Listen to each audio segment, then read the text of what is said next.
Mr. here. Welcome to my podcast channel. So, I want to give you tips on being a good leader. So, the first tip is make time to lead. So, to be effective, team leaders need to invest time in the role. Too often, this responsibility is simply added onto someone's already lengthy task list, thus getting the new leader up for failure. So, as a team leader, you need to be visible to the team and available to support them. If you're predominantly tied up with your own critical hands on tasks, you won't be a successful leader. So, be sure to review and renegotiate your workload before taking on a leadership role in the first place. 2, get to know your team.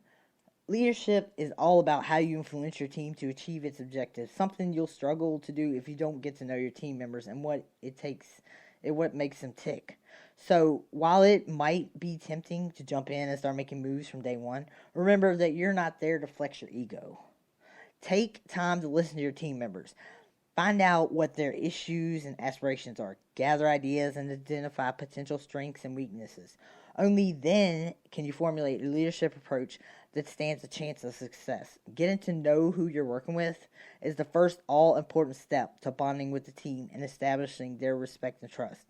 The old adage of listening twice as much as you speak still holds true. So, the third tip is communicate. And this is important because if you don't have communication, your teams just fall apart. Once your team is up and running, it's imperative to keep the communication going to build relationships, assess progress, and identify risks and issues. Plus, you'll get more engagement from team members if they see you investing time in them and showing interest in their activities. Make expectations and responsibilities clear so that everyone knows who's doing what, why, and by when. This seems obvious, but don't assume everyone has your detailed understanding of the project at hand. Encourage and embrace new ideas. The more your team can contribute to the project, the happier they'll be. 4, lead by example. Think about the behaviors you want and expect from your team members, and be sure to exhibit those traits yourself. You're the role model, so what you say and do will impact the team's daily work habits and attitudes. With that said, it's important to be yourself and believe in yourself. If you fake it, you'll soon be unmasked and you'll lose credibility and trust. Be open and honest and passionate. Treat everyone on the team fairly and with respect and without favoritism, and you'll find these behaviors returned. Extend the same courtesy to the rest of the organization as well. Never undermine or criticize other individuals or department in front of the team, because that's embarrassing, and you don't want to put them in an embarrassing situation, and you don't want to make them feel bad. So make it clear you're all there to work towards success for the big picture. 5, reward the good and learn from the bad and the ugly. Be quick to recognize a good performance and reward it where appropriate. You might not be in a position to, give pay raises and promotions, but a little bit of verbal praise goes a long way in showing your team you are both aware of and appreciative of their achievements.